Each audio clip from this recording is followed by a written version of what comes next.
அதிகனமழையால் நெல்லை உள்ளிட்ட 4 மாவட்டங்களிலும் அறுவடைக்கு தயாராக இருந்த நெற்பயிர்கள் வெள்ள நீர் மூழ்கி பாதிக்கப்பட்டுள்ளது. கூடுதல் தகவல்களை செய்தியாளர் மாரிமுத்து வழங்க கேட்கலாம். வணக்கம் மாரிமுத்து, இது பற்றிய கூடுதல் விவரங்கள். ராஜா, தென்காசி மாவட்டத்தை பொறுத்தவரை காலை முதலே கனமழையானது பெய்து வருகிறது. பல்வேறு பகுதிகளிலும் வெள்ள நீர் பெருக்கெடுத்து ஓடுகிறது.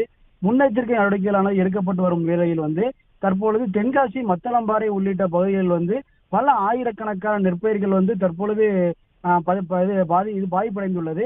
குறிப்பாக மத்தளம்பாறை சுற்றுவட்டார பகுதிகளில் பல ஆயிரக்கணக்கான ஏக்கர்கள் நடப்பட்ட பயிர்களானது தற்பொழுது வெள்ளத்தில் மூழ்கி நாசமாகி உள்ளது.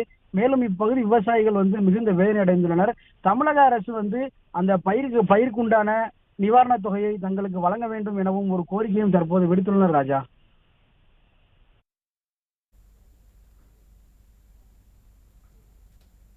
கூடுதல் விவரங்களுக்கு நன்றி மாரிமுத்து.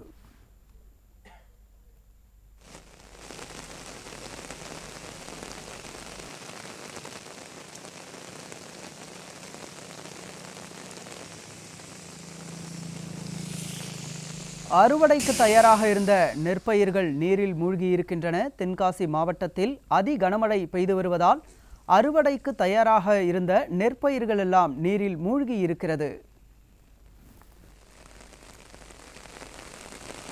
தென் மாவட்டங்களில் கனமழை பெய்து வருவதால் நெல்லை உள்ளிட்ட 4 மாவட்டங்களிலும் அறுவடைக்கு தயாராக இருந்த நெற்பயிர்கள் வெள்ள நீரில் மூழ்கி இருக்கின்றன.